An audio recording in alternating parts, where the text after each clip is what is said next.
그들은 건드리면 안 되는 나라입니다. 핵을 못 만들어서 안 만든 게 아닙니다. 만들 수 있었지만 만들지 않은 겁니다. 그 선택의 무게를 저는 그때 처음 알았습니다. 처음엔 저도 믿지 않았습니다. 그 조용한 나라가, 그 평범해 보이던 동맹국이 세계를 긴장시키고 있다는 말을 들었을 때 말이죠. 하지만 그걸 직접 보고 온 지금, 저는 확실히 말할 수 있습니다. 한국은 핵보다 더 무서운 걸 만들었습니다. 그건 무기가 아니라 절제였고, 전쟁이 아니라 평화의 각오였습니다. 누구보다 강하지만 그 힘을 조용히 감추고 있는 나라, 그게 바로 대한민국이었습니다. 오늘 사연 바로 시작합니다. 그 전에 1초도 안 걸리는 구독과 좋아요를 눌러주세요. 여러분의 관심이 더 많은 소식을 전할 수 있는 힘이 됩니다. 저는 제이슨 마일스입니다. 미국 국방정보국 전략무기 분석실에서 20년 넘게 근무했고, 지금은 북미비확산연구소에서 선임연구원으로 일하고 있습니다. 이 일을 시작한 지 벌써 2년이 지났습니다. 매일 아침 7시 30분이면 사무실에 도착해서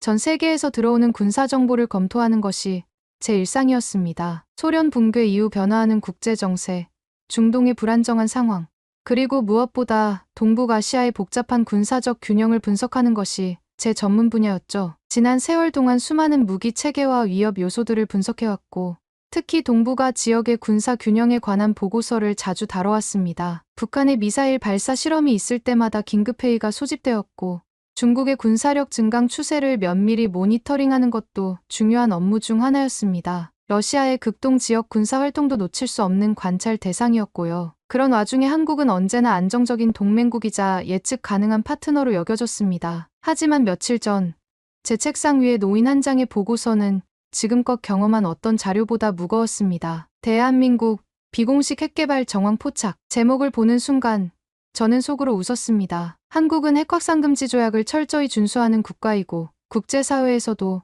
신뢰받는 모범국가였으니까요. 게다가 미국과의 전략 동맹도 단단했습니다. 핵무기라니 있을 수 없는 이야기라 여겼습니다. 첫 번째 페이지를 넘기면서도 저는 여전히 회의적이었습니다. 아마도 정보 수집 과정에서 생긴 오해이거나 일반적인 군사 훈련을 과대 해석한 결과일 것이라고 생각했거든요. 그런데 보고서를 한 장, 두 장 넘길수록 제 손끝은 서서히 굳어갔습니다. 고체연료 추진 엔진 실험, 고고도 분리형 탄두 궤적, 천무 시스템의 정밀 실사격 기록, 자율 유도형 확산탄 개념 영상, 그리고 가장 마지막에 있는 단 하나의 문장, 전통적 핵무기와는 다르나 동일 수준의 억제력을 가짐. 전문가로서 저는 본능적으로 감지했습니다. 이건 단순한 추측이 아니었습니다. 이건 실제 전략입니다. 군사적 함의를 고려하면 이는 사실상 핵 없는 핵 보유나 마찬가지였습니다. 저는 곧바로 나토 동맹 파트너들과 회의를 진행했고, 미국 국방부는 비공식적 진상조사를 승인했습니다. 제가 속한 전략분석실이 조사를 주도하게 되었고, 직접 임무를 수행할 팀장으로 제가 지명됐습니다. 며칠 뒤, 저는 한국행 비행기에 몸을 실었습니다. 출발 전, 저는 반쯤 확신하고 있었습니다. 이건 과장이겠지. 그저 국방 실험의 일부를 확대 해석한 것일 뿐이야. 하지만 저는 곧 깨닫게 됩니다. 그들의 조용한 무기는 단순한 기술이 아니었고, 그 조용함이야말로 가장 강력한 경고였다는 사실을 말이죠. 한국에 도착하자마자 저는 곧장 충청북도의 내륙 산악지대로 향했습니다. 인천공항에서 내린 순간부터 뭔가 다른 느낌이었습니다. 공항 곳곳에 배치된 보안요원들의 시선이 평소보다 예민해 보였고, 입국 심사 과정에서도 제 신분에 대한 확인이 유독 꼼꼼했습니다. 미리 통보받은 한국 측 연락관이 저를 맞이했고, 별다른 말 없이 곧바로 검은색 승용차로 안내했습니다. 서울을 벗어나 고속도로를 타고 남쪽으로 향하는 동안 창밖 풍경을 바라보며 이상한 긴장감을 느꼈습니다. 평범해 보이는 산과 들판 사이로 가끔씩 군사시설로 보이는 건물들이 눈에 띄었거든요. 겉으로는 민간 접근이 통제된 구역이었지만 위성정보 분석 결과 천무 실험이 실제로 이루어졌던 장소와 좌표가 일치하는 지점이었습니다. 도착한 현장은 한적한 산골짜기였습니다. 민간인의 발길이 닿지 않는 곳이라는 게 한눈에 보였죠. 하지만 자세히 살펴보니 곳곳에 인위적인 흔적들이 남아 있었습니다. 현장에는 이미 이동식 장비 흔적이 남아 있었고, 산지 중턱부에는 지형을 따라 조성된 발사 훈련장이 보였습니다. 군사적으로도 지형적으로도 이상적인 실험 환경이었고, 인위적 개입이 있었음을 단번에 알 수 있었습니다. 지면에는 로켓 발사체의 고온 분사로 인한 검게 그을린 자국들이 여러 곳에 흩어져 있었고 주변 나무들의 가지 일부가 열기로 인해 말라비틀어진 모습도 확인할 수 있었습니다. 처음 제가 마주한 장면은 믿기 어려운 광경이었습니다. 천무다연장 로켓 시스템은 우리가 알고 있던 한국 무기와는 전혀 다른 차원이었습니다. 발사 시연을 지켜보는 동안 저는 입을 다물 수가 없었습니다. 일반적인 로켓포가 아니라 정밀 유도 기술이 적용된 자유형 무기였습니다. 탄두는 고도 상승 후 목표에 도달하기 직전 공중에서 자동 분리됐고 각각의 탄두가 독립 유도 방식으로 지정된 좌표에 낙하했습니다. 그중 일부는 수풀 뒤에 숨겨진 모의 벙커, 또 일부는 드론을 시뮬레이션한 고속 이동 표적에 명중했습니다. 놀라웠습니다. 폭발력보다는 정확도가 중심이었고 기존 확산탄과 유사한 기능을 갖고 있으면서도 법적 회색지대를 교묘히 비켜가는 방식이었습니다. 훈련 참관이 끝난 뒤 저는 한국국방과학연구소 소속 관계자에게 조심스럽게 물었습니다. 이 정도면 사실상 전술핵과 유사한 효과 아닌가요? 그는 망설임 없이 대답했습니다. 핵은 아닙니다. 하지만 우리가 원하는 건 억제입니다. 공격을 막는 억제. 상대가 스스로 포기하게 만드는 심리적 압박이죠. 그 말은 단순한 전술이 아니었습니다. 저는 그제야 실감했습니다. 이 나라는 기술을 개발한 것이 아니라 철학을 무기로 만들고 있었던 겁니다. 한 장교는 제게 이렇게 말했습니다. 한국은 언제든 전쟁이 날 수 있는 나라입니다. 우리는 그 현실에서 도망치지 않고 정면으로 마주서기로 했습니다. 그래서 핵을 선택하지 않고 대신 핵을 넘는 억제 수단을 만들기로 한 겁니다. 그날 밤 숙소로 돌아온 저는 보고서 파일을 다시 열어봤습니다. 그 문장, 전통적 핵무기와는 다르나 전략적 억제 효과는 동급 이상.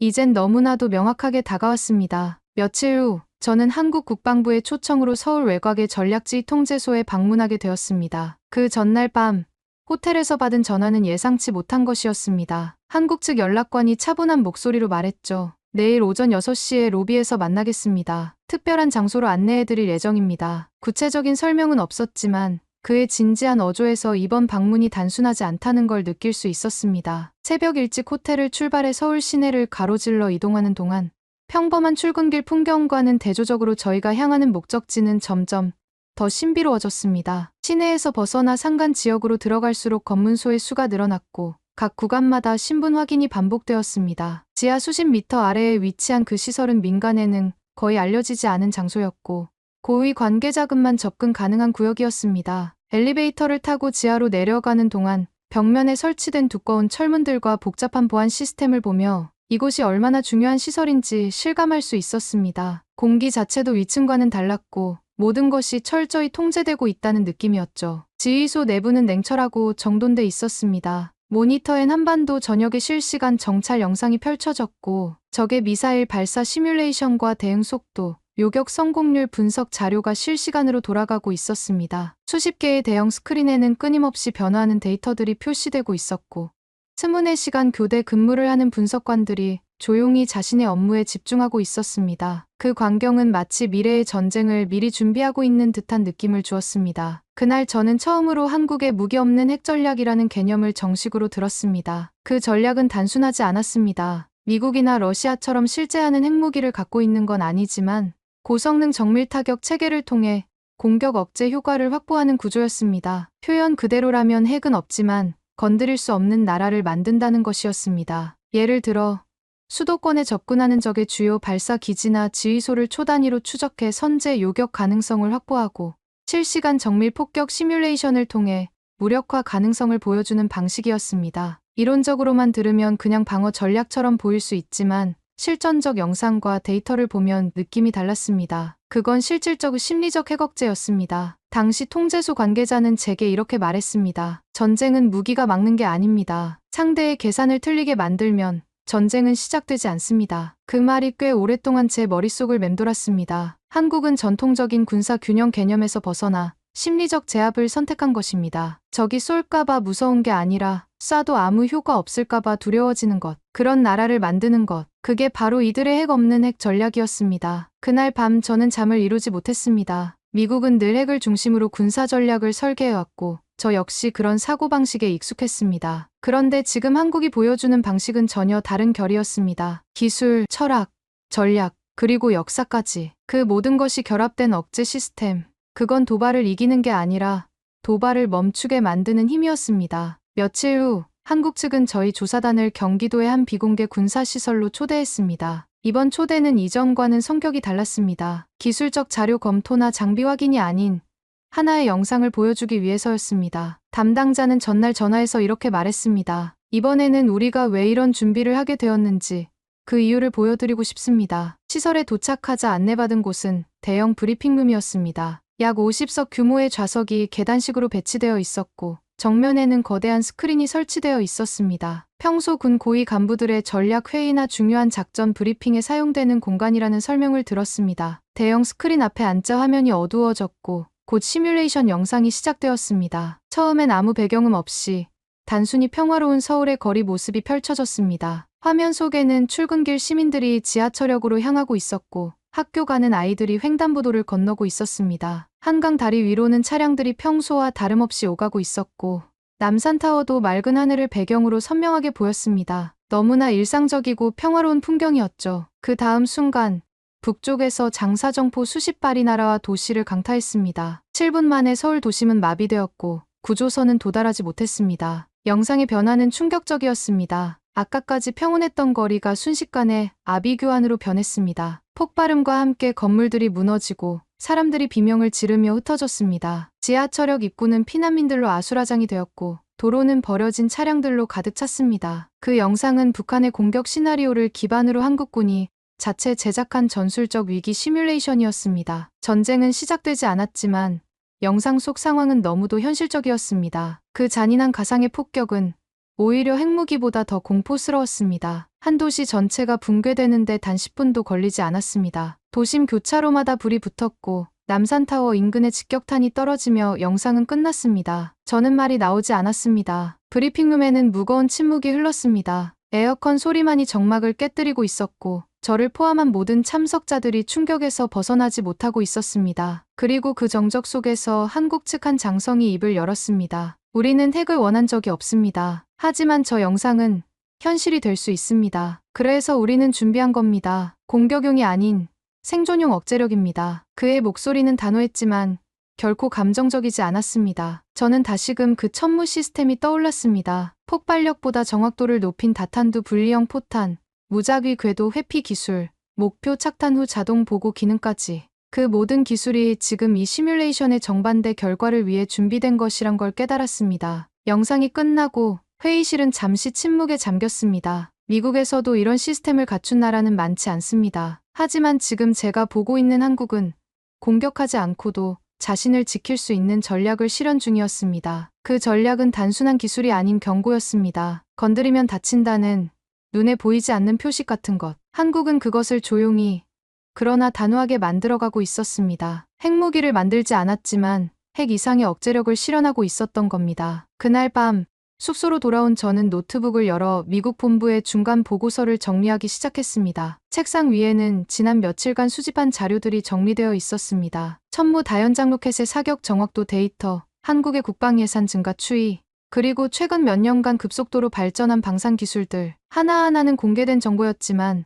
종합해보니 전체적인 그림이 다르게 보였습니다. 기술 정보는 충분히 수집되었고 실험 환경과 장비 사양도 비교적 명확히 분석할 수 있었습니다. 하지만 단 하나 정리할 수 없는 것이 남아 있었습니다. 바로 의도였습니다. 기술은 분석하면 되지만 사람의 의도는 숫자나 그래프로 남지 않습니다. 보고서를 쓰며 저는 문득 서울 거리를 걷던 오후가 떠올랐습니다. 그날은 일정이 없어서 혼자 시내를 둘러볼 시간이 있었습니다. 전쟁 대비 시설들을 유심히 관찰하고자 한강 근처의 방공호, 민방위 표지판들을 살펴보던 중이었죠. 지하철역마다 비상대피소 표시가 있었고 주요 건물들에는 민방위 경보 시설들이 설치되어 있었습니다. 그런데 이상할 만큼 도시는 조용했고 사람들은 평온해 보였습니다. 아이들은 분수대 옆에서 뛰놀고 노부부는 벤치에 앉아 귤을 나눠 먹고 있었으며 자전거를 타던 젊은 부부는 웃으며 서로를 밀고 있었습니다. 한강공원에서는 가족 단위 나들이객들이 피크닉을 즐기고 있었고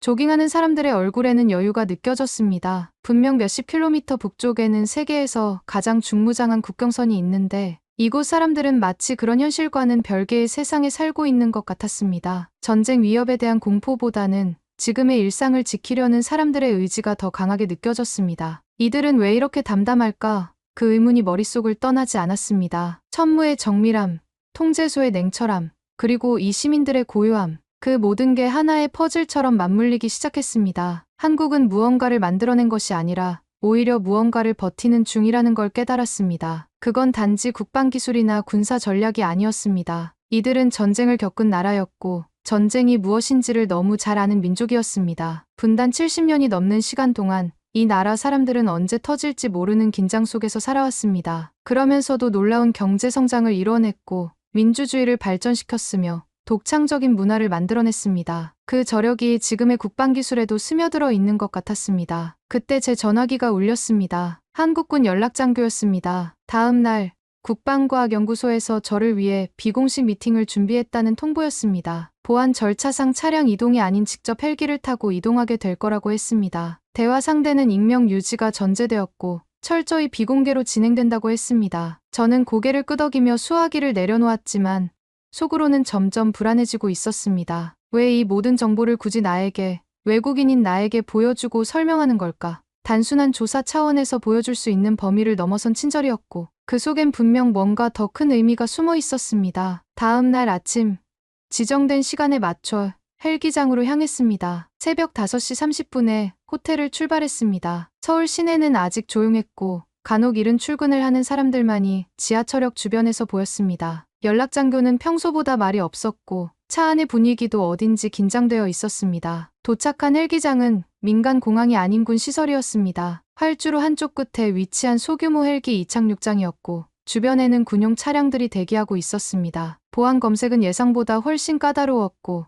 동행한 통역조차 중간에서 제외됐습니다. 단독 이동이었습니다. 보안상 필요한 조치라는 설명만 들었을 뿐 구체적인 이유는 알 수 없었습니다. 헬기에 오르기 전 간단한 안전교육을 받았고 비행 중에는 창밖 촬영이 금지된다는 안내도 받았습니다. 헬기 조종사도 최소한의 인사만 하고는 계기판 점검에만 집중했습니다. 헬기 안에서 바라본 한국의 산맥은 조용하고 단단해 보였습니다. 새벽 안개가 산자락을 감싸고 있었고 그 아래 어딘가에서 전쟁과 평화를 동시에 준비하는 시스템이 움직이고 있다는 생각이 들었습니다. 비행 시간은 약 40분 정도였습니다. 서울에서 동쪽으로 향하다가 점차 산간지역으로 들어갔습니다. 아래로는 구불구불한 산길과 작은 마을들이 보였고 간혹 군사시설로 보이는 건물들도 눈에 띄었습니다. 도착한 곳은 강원도 깊은 산중에 위치한 국방과학연구소 산하 비공개 실험기지였습니다. 시설은 대부분 지하에 있었고 외부엔 군 표식도 거의 보이지 않았습니다. 지상에서는 평범한 연구시설처럼 보였지만 곳곳에 설치된 보안 장비와 출입 통제 시설들이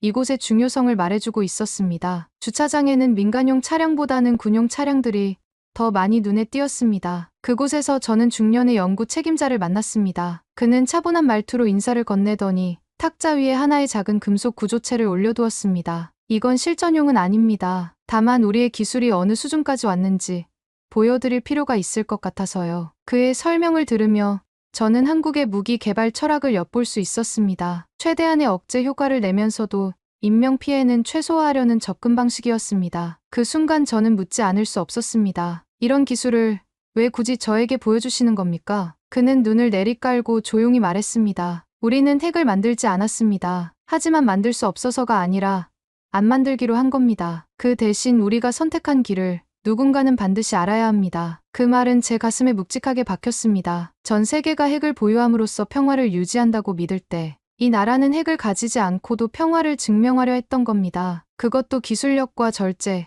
그리고 국민들의 침착함으로요. 그는 저를 향해 마지막으로 짧게 말했습니다. 지금 보신 건 무기가 아닙니다. 우리를 지키는 방법입니다. 그리고 동시에 경고입니다. 그 말을 마지막으로 면담은 종료됐습니다. 복귀 헬기를 기다리는 동안 저는 시설 바깥의 정적을 바라봤습니다. 평화로운 숲, 바람 소리, 멀리 들려오는 새 소리. 하지만 그 고요함 뒤엔 어떤 외침보다 강한 의지가 숨겨져 있었습니다. 한국은 누군가에게 보여주기 위해 이 무기를 만든 것이 아니라 누군가가 넘지 말아야 할 선을 넘지 않도록 만들고 있었던 겁니다. 서울로 복귀한 뒤 저는 며칠 동안 숙소에서 거의 나오지 않았습니다. 호텔 방에 혼자 있으면서 지난 며칠간의 경험들을 정리하려고 했지만 쉽지 않았습니다. 머릿속에는 천무 로켓의 정확한 궤적, 지하 통제소의 차가운 분위기, 그리고 연구소에서 만난 그 조용한 연구자의 눈빛이 계속 맴돌고 있었습니다. 룸서비스로 간단한 식사를 해결하며 노트북 앞에 앉아 있는 시간이 늘어갔습니다. 수집한 자료들을 분류하고 사진들을 정리하고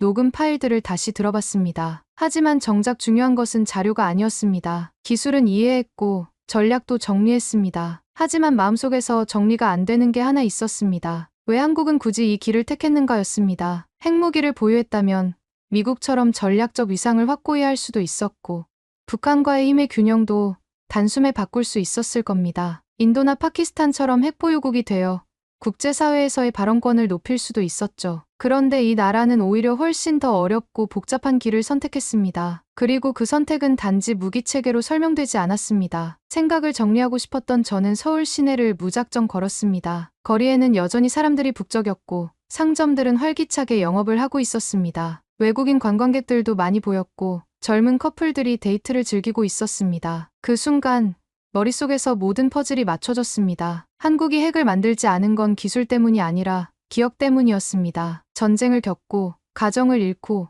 삶이 무너졌던 그 상처를 기억하는 이들이 힘보다 억제를 선택한 것이었습니다. 그리고 그 억제는 조용한 기술력 위에 세워진 것이었죠. 저는 그제야 깨달았습니다. 이 나라가 만든 건 무기가 아니라 신호였다는 거요. 6.25 전쟁의 참상, 분단의 아픔, 그리고 그 속에서도 일어선 국민들의 의지. 그것이 바로 한국의 국방 철학의 뿌리였던 겁니다. 복수나 보복이 아닌 보호와 평화를 위한 기술이었습니다. 그날 밤 저는 미국 본부에 보고서를 작성하며 마지막 단락을 이렇게 적었습니다. 한국은 핵을 보유하진 않았지만 누구보다 강한 전략적 억제력을 구축하고 있다. 그리고 그 억제의 본질은 공포가 아니라 절제다. 보고서를 전송한 후 저는 한참을 노트북 앞에 앉아 있었습니다. 이 나라를 처음 의심하며 방문했던 그날이 떠올랐습니다. 그때는 단지 기술적 의문을 풀기 위해 이곳에 왔고 결과적으로 가장 먼저 마주한 건 사람들의 태도였습니다. 도시의 고요함, 군인의 단정함,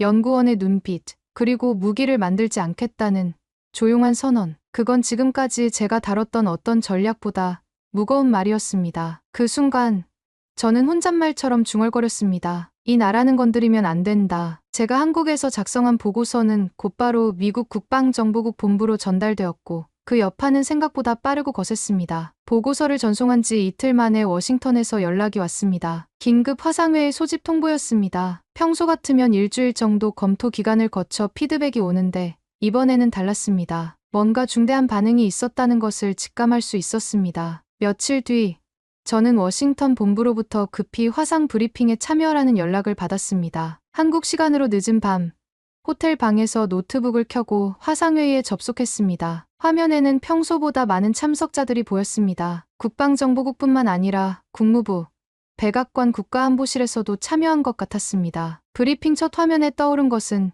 제 상관인 레이너 국장이었습니다. 그는 한치의 미소도 없이 단도직입적으로 말했습니다. 자넨 지금 대한민국이 비공식 핵무기 수준의 억제 체계를 갖췄다고 명시한 건가? 저는 조용히 고개를 끄덕였습니다. 네, 전략적 효과 기준으로는 사실상 핵을 초월한 수준입니다. 다만 국제규범 위반은 없습니다. 순간 회의실은 정적에 휩싸였습니다. 화면 너머로도 긴장된 분위기가 전해져 왔습니다. 몇 명의 참석자들이 서로 시선을 주고받는 것이 보였고 누군가는 자료를 급히 뒤적이고 있었습니다. 그리고 곧 국무부와 백악관 국가안보실에서도 자료 공유 요청이 들어왔습니다. 제가 생각했던 것 이상으로 이 보고서는 미 정부 내부에 커다란 파장을 일으킨 것이었습니다. 미국에게 한국은 가장 안정적인 군사 동맹이자 기술 협력국입니다. 주한미군이 주둔하고 있고 연합훈련을 정기적으로 실시하는 핵심 파트너입니다. 그런 나라가 미군의 해구산을 넘는 억제력을 독자적으로 개발했다는 사실은 단순한 기술 보고 그 이상이었습니다. 며칠 후 미국 정부 내부에서는 동북아 군사력 재조정이라는 제목의 비공식 세션이 열렸습니다. 이 회의에는 국방부, 국무부, CIA, 그리고 백악관 안보팀이 모두 참여했다는 소식을 나중에 들었습니다. 그 중심에 한국의 전략적 자율성이 놓였습니다. 논의는 격렬했습니다. 일부는 한국이 동맹 체제를 이탈할 수 있다는 우려를 제기했고 다른 일부는 오히려 이런 기술이 한미 동맹에 긍정적 시너지를 줄 수 있다고 주장했습니다. 보고를 받은 펜타곤의 한 고위 관계자는 한국이 이 정도 수준의 독자적 억제력을 갖췄다면 우리의 동북아 전략도 재검토해야 한다고 말했다는 얘기도 들었습니다. 하지만 저는 단 하나의 사실만을 말했습니다. 한국은 누구와 싸우려는 것이 아닙니다. 누구와도 싸우지 않기 위해 스스로를 설계한 것입니다. 그 말에 한참 침묵하던 국장이 조용히 말했습니다. 자넨 지금 한국의 전략에 동의하는 건가? 그 질문은 단순한 의견을 묻는 게 아니었습니다. 그건 충성의 방향을 시험하는 질문이었습니다. 분석관으로서 객관성을 유지해야 하는지 아니면 미국의 국익을 우선해야 하는지를 묻고 있었습니다. 저는 잠시 망설였습니다. 그리고 대답했습니다. 저는 분석관입니다. 감탄도 경계도 모두 제 역할입니다. 하지만 이번엔 감탄이 앞섭니다. 그 순간 저는 알았습니다. 이 보고서 하나가 앞으로 국제 전략의 판을 흔들 수도 있다는 것을요. 며칠 후 한국 국방부로부터 마지막 비공식 미팅 요청이 들어왔습니다. 전화를 받은 것은 오후 2시경이었습니다. 한국군 연락장교가 차분한 목소리로 말했습니다. 공식 보고 절차는 끝났지만 저희가 꼭 전하고 싶은 이야기가 있습니다. 개인적인 차원에서 만나 뵙고 싶습니다. 그의 어조에서 무언가 다른 느낌을 받았습니다. 지금까지의 공식적이고 절제된 분위기와는 달리 좀 더 인간적이고 진솔한 무언가를 전하고 싶어 하는 것 같았습니다. 장소는 서울 외곽의 소규모 회의실이었고 참석자는 단 한 명. 처음부터 저를 안내했던 그 장교였습니다. 회의실은 정부 청사 건물의 한 층에 있는 작은 공간이었습니다. 10명 정도가 앉을 수 있는 타원형 테이블과 의자들, 그리고 벽면에 걸린 태극기와 몇 장의 풍경 사진들. 매우 소박하고 조용한 분위기였습니다. 그는 간단히 차를 내오고는 제게 조용히 말했습니다. 이번에 보신 것들, 미국 쪽에선 어떻게 반응하던가요? 저는 잠시 고민하다 솔직히 말했습니다. 경계와 감탄이 반반입니다. 정확히 말하면 아직 이해하지 못한 겁니다. 왜 한국이 이렇게까지 조용히 그리고 정밀하게 준비했는지 말이죠. 그는 고개를 끄덕이며 말했습니다. 우린 외교로 모든 걸 해결할 수 있다고 믿었습니다. 하지만 그 믿음이 꺾인 순간이 있었습니다. 그의 목소리에는 무게가 실려 있었습니다. 개인적인 경험과 감정이 섞인 말투였습니다. 북한의 도발, 주변국의 압박, 그 모든 걸 견디면서도 우린 끝까지 원칙을 지켰습니다. 핵을 만들지 않았죠. 하지만 만들 수 없어서가 아니라 만들지 않기로 한 겁니다. 그 말은 익숙했습니다. 며칠 전 연구소 책임자가 했던 말과 같았습니다. 그러나 이번엔 그 말이 더 깊이 다가왔습니다. 한 국가의 기술자가 아닌 한 국민이자 군인의 입에서 나왔기 때문이었습니다. 그는 잠시 차를 마시며 창밖을 바라봤습니다. 창 너머로는 서울 시내의 빌딩들이 보였고 멀리 남산타워도 희미하게 보였습니다. 그는 이어 말했습니다. 미국이 가진 것과 한국이 가진 건 다릅니다. 하지만 우리도 지켜야 할 것이 있습니다. 가족, 아이들, 이 도시, 이 나라. 그의 목소리가 잠깐 떨렸습니다. 감정이 섞인 듯 했습니다. 그걸 지키기 위해 우린 무기를 선택하지 않았고 다만 건드리지 말라는 말을 기술로 표현했을 뿐입니다. 그 말을 들으며 저는 문득 지난 며칠간 만났던 사람들이 떠올랐습니다. 연구소의 과학자, 통제소의 장교들, 그리고 거리에서 만난 평범한 시민들. 그들 모두가 같은 마음을 갖고 있었던 것 같았습니다. 그가 내미는 손에는 설명서도 전술표도 없었습니다. 다만 존중이 있었습니다. 저희는 세계를 위협하고 싶지 않습니다. 하지만 저희를 위협하는 것도 원하지 않습니다. 그래서 이런 길을 택한 겁니다. 돌아가는 길.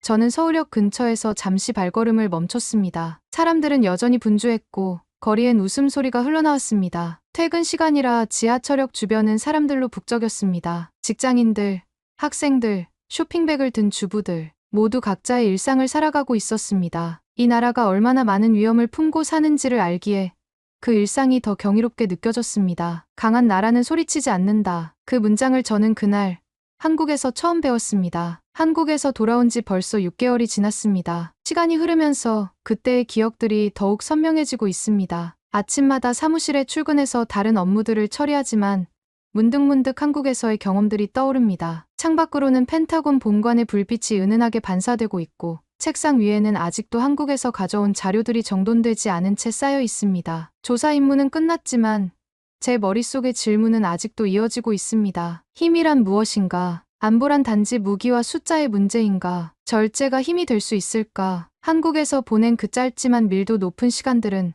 제 사고방식을 완전히 바꿔놓았습니다. 이후 제가 작성하는 다른 국가들에 대한 분석 보고서들도 달라졌습니다. 단순히 무기의 성능이나 군사력의 규모만 보는 것이 아니라 그 나라의 철학과 의지까지 고려하게 되었습니다. 우리는 흔히 핵무기를 최고의 억제 수단이라 말합니다. 그런데 한국은 그 최고를 선택하지 않고도 그에 준하거나 넘는 결과를 만들어냈습니다. 기술력만으로 가능한 일은 아니었습니다. 그 중심에는 단 하나, 원칙이 있었습니다. 그들은 생존을 위해 그러나 동시에 도발하지 않기 위해 정교한 기술을 무기로 삼되 그것이 누구도 죽이지 않도록 설계했습니다. 그 억제는 두려움을 주기 위해 존재하는 것이 아니라 침묵 속에서 경고하는 절제의 상징이었습니다. 최근 다른 동맹국들의 군사 동향을 분석하면서도 자꾸 한국의 사례가 비교 기준이 됩니다. 과연 이 나라도 한국처럼 절제와 기술을 결합한 전략을 구사할 수 있을까 하는 생각이 자연스럽게 떠오릅니다. 한국은 말하지 않았습니다. 과시하지도 강요하지도 않았습니다. 하지만 제가 직접 보고,